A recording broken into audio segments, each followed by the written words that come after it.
স্বাগতম শিক্ষার্থী বন্ধুরা। জীবিতা প্রথম ক্লাস এর আগে আমাদের শ্রদ্ধেয় নাদিরা ম্যাডাম নিয়েছে। আজকে আমি তোমাদের পাঠ্য বিষয় নিয়ে আলোচনা করব। শুরুতেই আমি আমার পরিচিতি পর্ব সেরে নিচ্ছি। আমি সুভাষ কুমার দাস, এমএসসি কীটতত্ত্ব, প্রফেসর মহাবিদ্যালয় ডিগ্রি কলেজ। তোমাদের আমি শ্রদ্ধেয় নাদিরা ম্যাডাম এবং আরেকজন শ্রদ্ধেয় শিক্ষিকা আছে হুসনারা ম্যাডাম, এই তিনজন তোমাদের বায়োলজি ক্লাস। তো আজকে তোমাদের জীববিদ্যা প্রথম দ্বিতীয় পত্রের আলোচনা শুরুর আগে অধ্যায়ভিত্তিক যে পাঠ্যসূচি আছে তার আগে অবতরণিকাটা নিয়ে আমরা আলোচনাটা করব। আমি প্রথমে জানিয়ে দিচ্ছি তোমাদের বিষয় বোর্ড প্রথম পত্রের জন্য 178, দ্বিতীয় পত্রের জন্য বিষয় বোর্ড 179।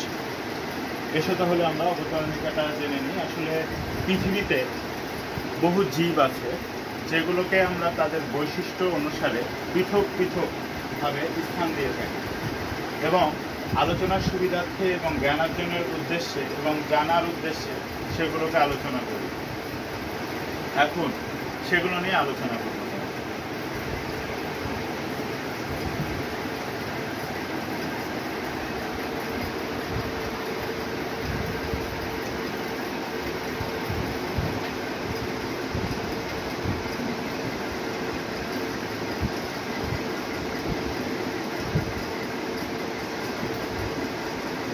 এখন বিষয়টা দাঁড়াচ্ছি যে আমরা শ্রেণীবিন্যাস কিভাবে হয় সেটা তোমরা এর আগেই শ্রদ্ধা ম্যাডামের কাছে জেনেছ। এখন সেই বিষয়ে আলোচনা করব। তার আগে বলি যে তোমাদের অবতরণিকায় কি কি আলোচনা হবে। অবতরণিকায় তোমাদের জীববিদ্যার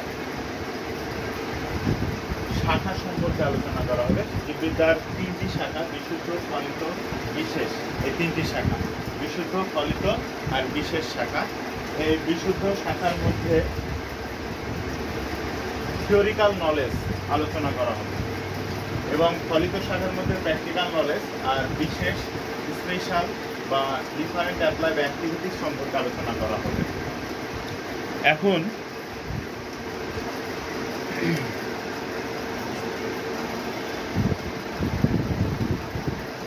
বিশুদ্ধ শাখা বলতে যে কোনো ধরনের অঙ্গসংস্থানিক বিষয়, যেমন জীববিদ্যাকে ভাঙলে আমরা যদি বলি যে কোষ বিষয় আলোচনা করছি, সাইটোলজি, তাহলে সেখানে কোষের গঠন এবং বিভিন্ন অঙ্গাণুর অবস্থান, কার্যাবলী এগুলো নিয়ে আলোচনা করা হবে। হিস্টোলজি যদি বলি তাহলে টিস্যু নিয়ে আলোচনা করা হবে।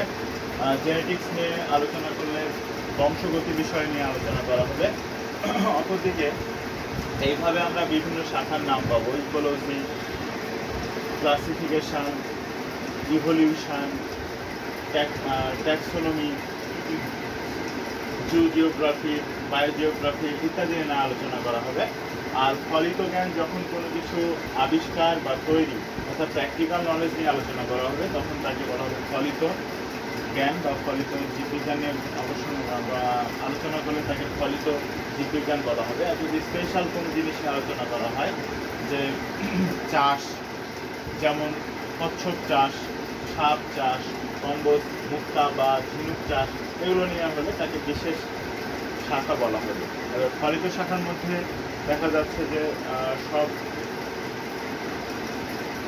Fisheries, animal husbandry and veterinary science, তারপরে ক্রপ সায়েন্স, অ্যাগ্রোনমি ইত্যাদি পড়বো। এখন এগুলোর পরে আমরা চলে আসবো শ্রেণীবিন্যাস আসলে তিনভাবে করা হয়ে থাকে। একটা ক্লাসিফিকেশন, সিস্টেমেটিক্স, ট্যাক্সোনমি। ক্লাসিফিকেশন মানে শ্রেণী বিভাগ। যখন কোনো জীবসমূহকে মানে বিভিন্ন বৈশিষ্ট্য পৃথক করব তখন তাকে ক্লাসিফিকেশন বলা হয়। আমরা কিছু দেখি। দেখা যাচ্ছে যে প্রাণী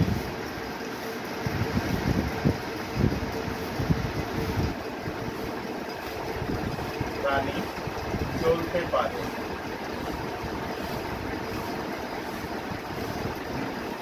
তাহলে আমরা এটাকে আমরা বলবো অ্যানিম্যাল। তাহলে এটা দেখা যাচ্ছে যে কি অ্যানিম্যালের বৈশিষ্ট্য। অপরদিকে মেরুদণ্ড আছে, তাহলে তাদেরকে আমরা বলবো মেরুদণ্ড। স্তন্যপায়ী। আস্তে আস্তে আমরা ভাগ করে ফেলছি, মানে সকল প্রাণী এর মধ্যে যাদের মেরুদণ্ডও আছে তাদেরকে মেরুদণ্ডী, যাদের মেরুদণ্ড নাই তাদেরকে অমেরুদণ্ডী। মেরুদণ্ডীদেরকে আমরা একদিকে ফেললাম। স্তন্যপায়ী, যারা দেখা যাচ্ছে স্তন পান করে বড় হয় এবং বাচ্চা প্রসব করে, যেসব প্রাণীগুলো তারা একদিকে বৈশিষ্ট্যের মধ্যে ফেললাম, আর যারা ডিম পাড়ে তাদেরকে আরেক দিকে ফেললাম। এইভাবে স্তন্যপায়ীর পরে 2 হাত, 2 পা, এই বৈশিষ্ট্যকে আলাদা করলাম। 2 হাত 2 পা বিদ্যমান, মুষ্টিবদ্ধতার ক্ষমতা রয়েছে।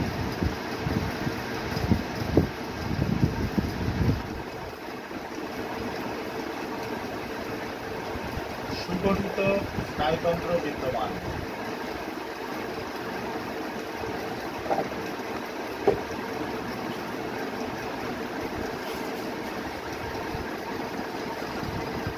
এইভাবে যদি আমরা এক একটি বৈশিষ্ট্য লিখে জীবদল সমূহকে এক একটি অন্যটি থেকে আলাদা করি বা পৃথক করে নিই, তাহলে সেটাকে বলা হবে ক্লাসিফিকেশন। এবং সুনির্দিষ্টভাবে তাদের যদি এক একটি স্তর এবং স্তরের নাম দেওয়া হয় তবে তাকে বলা হবে সিস্টেমেটিক্স। যেমন কিংডম, অ্যানিম্যাল থেকে অ্যানিম্যালিয়া, কিংডম অ্যানিম্যালিয়া।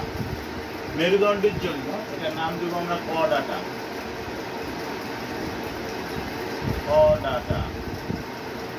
এটাকে কিংডমের পরে স্থান দেব ফাইলাম। ফাইলাম কডাটা।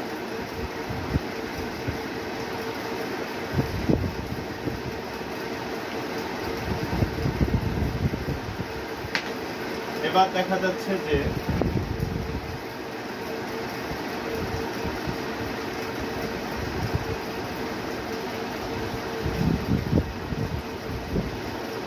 Mammalia.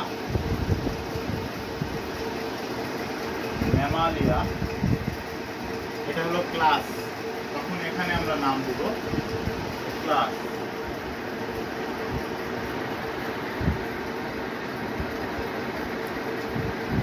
Animalia, কডাটা,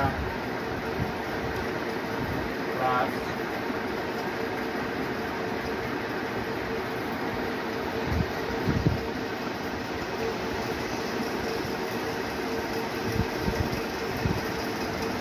order, family, genus,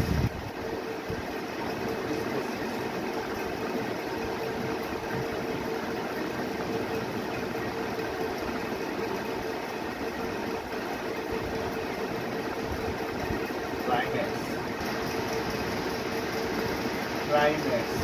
তারপরে এটা কি ফ্যামিলি। হোমিনিডি, মুষ্টিবদ্ধতা ক্ষমতা থাকলে তাদেরকে বলা হবে হোমিনিডি। আর সুগঠিত স্নায়ুতন্ত্র বিদ্যমান এটাকে বলা হবে হোমো। জেনাসটা হোমো। আমরা এখানেও সেভাবে দেব হোমিনিডি, এটা হলো হোমো। আর এটার স্পিসিস, যেটা বিচার বিচক্ষণ ক্ষমতা রয়েছে সে অনুসারে এটাকে আমরা নাম দেবো হোমো সাপিয়েন্স।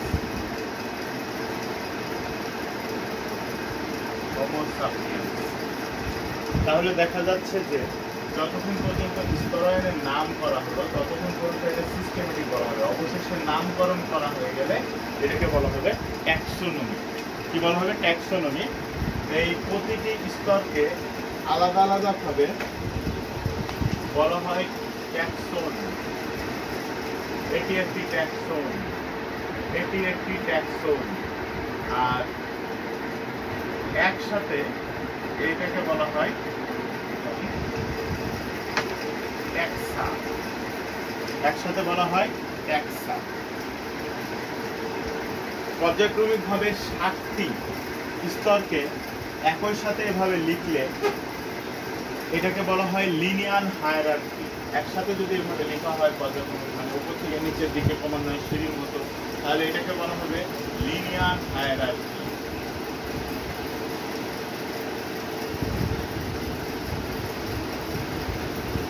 বিজ্ঞানী ক্যারোলাস লিনিয়াস সর্বপ্রথম শ্রেণীবিন্যাসের এই 7টি ধাপকে পর্যায়ক্রমিকভাবে লিখেন বলে তার নাম অনুসারে একে বলা হয় লিনিয়ার হায়ারার্কি। সংক্ষেপে এটাকে মনে রাখার জন্য আমরা এভাবে বলতে পারি কে পিকক জিএস, কে পিকক জিএস, kingdom, phylum, class, order, family, genus, species.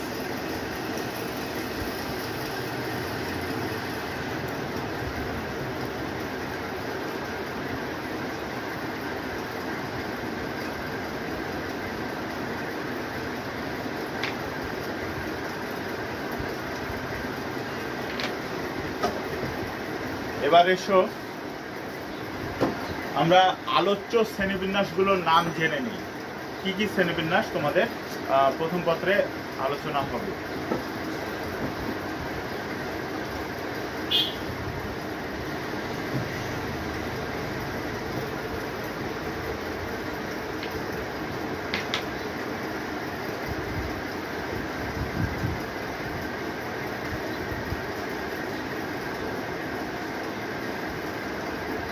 তার আগে বলে নিই শ্রেণীবিন্যাস।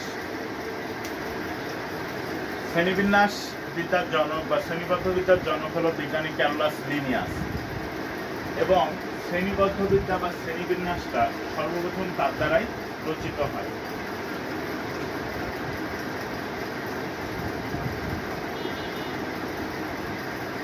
শ্রেণীবিন্যাস করার পর যে বৈজ্ঞানিক নাম পাই আমরা, সেখানে 2টি পদ থাকে, যাকে বলা হয় দ্বিপদ নামকরণ। দ্বিপদ নামকরণের জনকও বিজ্ঞানী ক্যারোলাস লিনিয়াস। এরপরে কোনো কোনো ক্ষেত্রে দেখা যাচ্ছে যে একটি প্রাণীর বা একটি জীবের নামকরণের 3টি পদ হয়ে থাকে, তাকে বলা হয় ত্রিপদ নাম, যেমন প্যাসার, ডোমেস্টিকাস, নাইলোটিকাস, এরকম। এখন আমরা তোমাদের আলোচ্য শ্রেণীবিন্যাসের নামগুলো লিখছি। প্রথমে লিখছি কৃত্রিম শ্রেণীবিন্যাস, তারপরে লিখছি প্রাকৃতিক শ্রেণীবিন্যাস,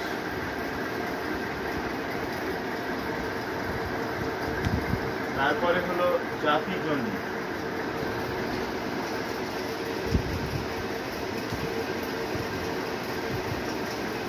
আধুনিক, আধুনিক শ্রেণীবিন্যাস। কৃত্রিম শ্রেণীবিন্যাস সর্বপ্রথম দেন বিজ্ঞানী থিওফ্রাস্টাস, যাকে বলা হয় উদ্ভিদ বিজ্ঞানের জনক। এরপরে বিজ্ঞানী ক্যারোলাস লিনিয়াস একে সংশোধন করেন। তিনি সমগ্র জীবজগৎকে আকারের উপর ভিত্তি করে, কি বলছি, আকারের উপর ভিত্তি করে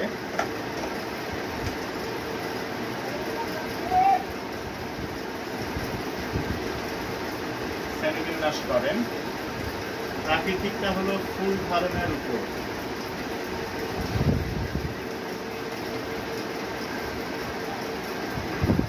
আর জাতিজনীটা হলো বিবর্তনের উপর,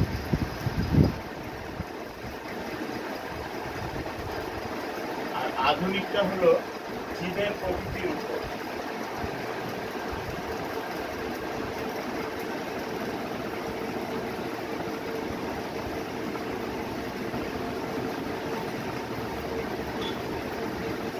তাহলে আমরা দেখতে পাচ্ছি যে কৃত্রিম শ্রেণীবিন্যাসটা দেখতে পাচ্ছি যে আকারের ভিত্তিতে সাইজ, বিজ্ঞানী থিওফ্রাস্টাস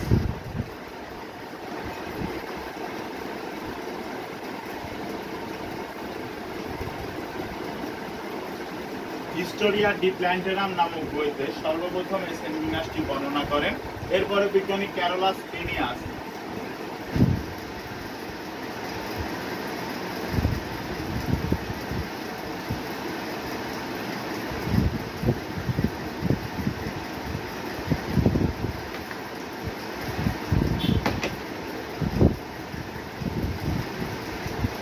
স্পিসিস প্ল্যান্টেরাম বইতে এই শ্রেণীবিন্যাসটিকে বিশদভাবে বর্ণনা করেন।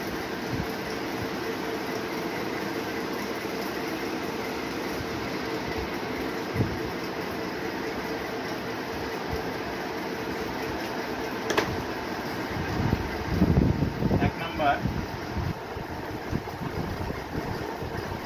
বিরুৎ বা হাব, 2 নম্বর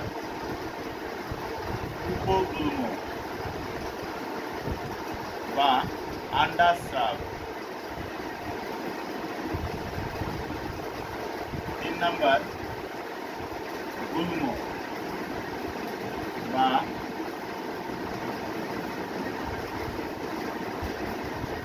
চার নাম্বার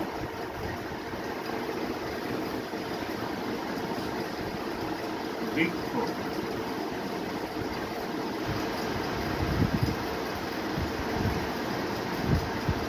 একবর্ষজীবী, দ্বিবর্ষজীবী,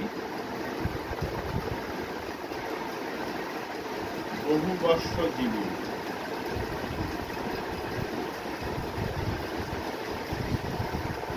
বিরুৎ বলতে আমরা বুঝবো হলো মাটির খুব কাছাকাছি থাকে বা মাটিতেই তারা নিবিড়ভাবে অবস্থান করে, নিজের কাণ্ডের উপর ভর করে দাঁড়াতে পারে না সোজা হয়ে, সেগুলো হলো বিরুৎ। পৃথিবীর সবচেয়ে বড় বিরুৎ হলো বাঁশ, যেটা ঘাস জাতীয় উদ্ভিদ। আর সকল প্রকার ঘাস, লতানো উদ্ভিদ এবং ধান, গম, এগুলো সব বিরুৎ জাতীয় উদ্ভিদ। বিরুৎ জাতীয় উদ্ভিদগুলো তিন ভাগে বিভক্ত: এক বর্ষজীবী, দ্বিবর্ষজীবী, বহুবর্ষজীবী। এক বছর বাঁচে, 2 বছর বাঁচে, আর অনেক বছর বাঁচে। এক বছর বাঁচে এরকম ধান, গম। দ্বিবর্ষজীবী মানে 2 বছর বাঁচে, এরকম আমরা বলতে পারি মরিচ। আর অনেক বছর বাঁচে হলুদ, আদা। এবার উপগুল্ম যদি আমরা বলি, উপগুল্মটা হলো তার চেয়ে একটু বড়, বিরুতের চেয়ে একটু বড়, কিন্তু একটু ঝোপ জাতীয়, যেমন বেলি, কলকাসুন্দা, এই জাতীয় উদ্ভিদগুলো হলো উপগুল্ম। এরপরে যদি আমরা গুল্মের দিকে যাই, তাহলে উপগুল্ম থেকে একটু বড়, যেমন ধরো কাগজি লেবু, গন্ধরাজ, এগুলো সব হলো গুল্ম জাতীয়। আর বৃক্ষ গুল্ম থেকে বড় এবং অনির্ধারিত ও অনিয়ন্ত্রিত বৃদ্ধি সম্পন্ন উদ্ভিদকে বলা হয় বৃক্ষ বা ট্রি। এগুলো হলো কৃত্রিম শ্রেণীবিন্যাস। আর প্রাকৃতিক, আমি জাস্ট তোমাদের শ্রেণীবিন্যাসের এতগুলো একসাথে একদিনে বর্ণনা করা কঠিন হয়ে পড়বে, এই জন্য আমরা শ্রেণীবিন্যাসের প্রকারভেদটা রেখে আজকে এখানে ইতি সেরে দেবো।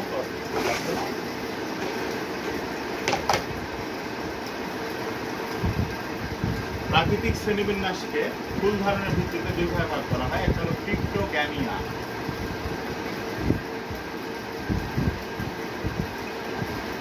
আর একটা হলো ফ্যানেরোগ্যামিয়া।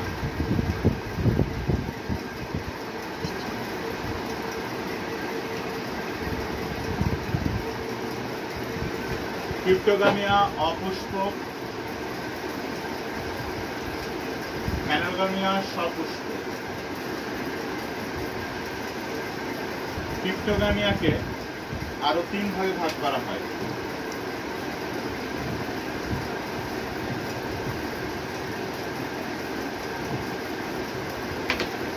সেটা হলো হ্যালোফাইটা, ব্রায়োফাইটা,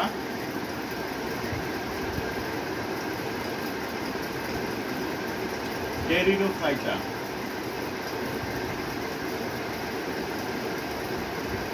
হ্যালোফাইটা যাদের দেহকে মূলকাণ্ড পাতায় বিভক্ত করা যায় না, তাদেরকে হ্যালোফাইটা বলা হয়। হ্যালোফাইটা 2 প্রকার: অ্যালগি মানে শৈবাল, আর ফাঞ্জাই মানে হলো ছত্রাক।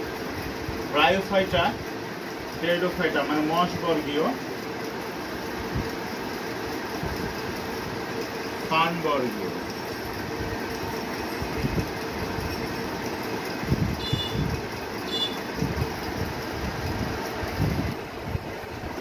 ফ্যানেরোগ্যামিয়াকে 2 ভাগে ভাগ করা হয়: জিমনোস্পার্ম,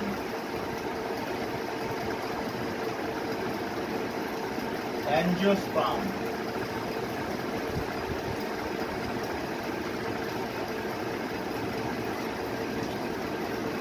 নগ্নবীজি বা ব্যক্তবীজি, আর এটা হলো আবৃতবীজি বা গুপ্তবীজি। অ্যাঞ্জিওস্পার্মকে আবার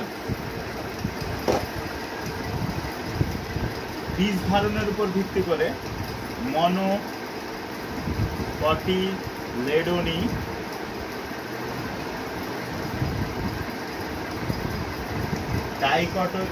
ডাইকটিলেডোনি,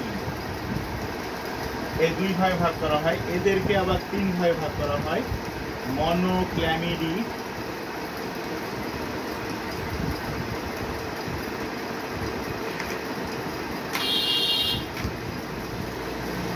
গ্যামোপেটালিন, গ্যামোপেটালি, পলিপেটালি।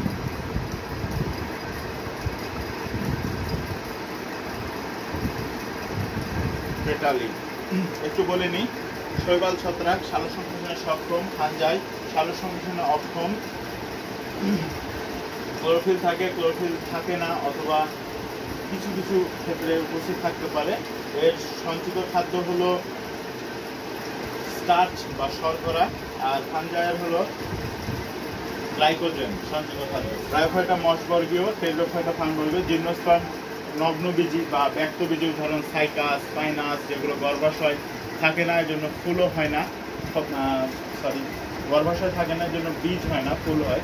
অ্যাঞ্জিওস্পার্ম, যেটাকে দেখা যাচ্ছে যে ফুল হয়। জিমনোস্পার্ম, অ্যাঞ্জিওস্পার্ম দুটোতেই ফুল ধরে।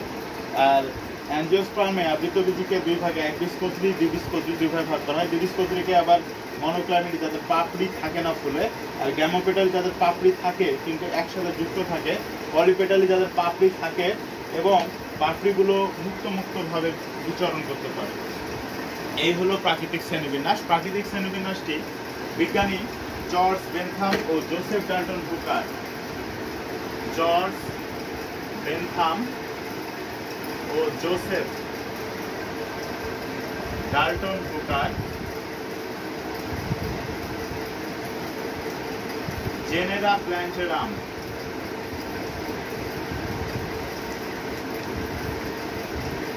পুস্তকে বর্ণনা করে।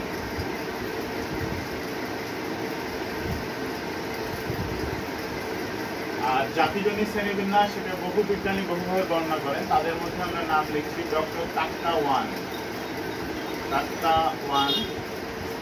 এংলার ও প্রান্টোর,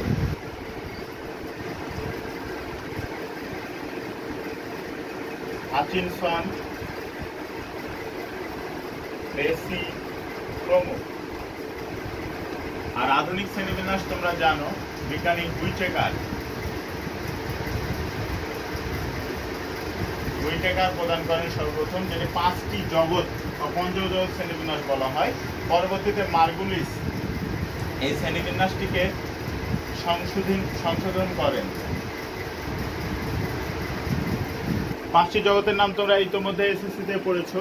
কিংডম, সুপার কিংডম, প্রোক্যারিওট অন্তর্ভুক্ত কিংডম মনেরা, সুপার কিংডম ইউক্যারিওটের অন্তর্ভুক্ত কিংডম প্রোটোক্টিস্টা, যেটি আগে হুইটেকার লিখেছিলেন প্রোটিস্টা।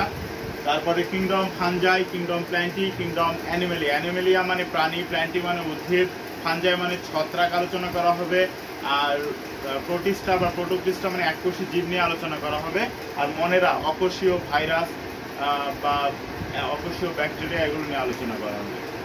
আর জাতিজনিক শ্রেণীবিন্যাসটা বলি আমরা। জাতিজনিক শ্রেণীবিন্যাসটা হলো এমন একটি শ্রেণীবিন্যাস যাতে সমগ্র জীবজগৎকে একটি বৃক্ষের সাথে কল্পনা করে নিম্ন বা দেখা যাচ্ছে যে অনুন্নত জীবকে নিচু ডালপালায় রেখে আস্তে আস্তে উন্নত জীবসমূহকে উঁচু ডালপালা বা উপরের ডালপালায় অবস্থান রেখে যে শ্রেণীবিন্যাস কল্পনা করা হয় বা কাল্পনিকভাবে অঙ্কন করা হয়, তাকে বলা হয় ফাইলোজেনিক ক্লাসিফিকেশন বা জাতিজনিক শ্রেণীবিন্যাস। তো স্টুডেন্টরা, আজকে এ পর্যন্তই। সবাই ভালো থাকবা। নেক্সট ক্লাসের আমন্ত্রণ জানিয়ে এখানেই শেষ করছি।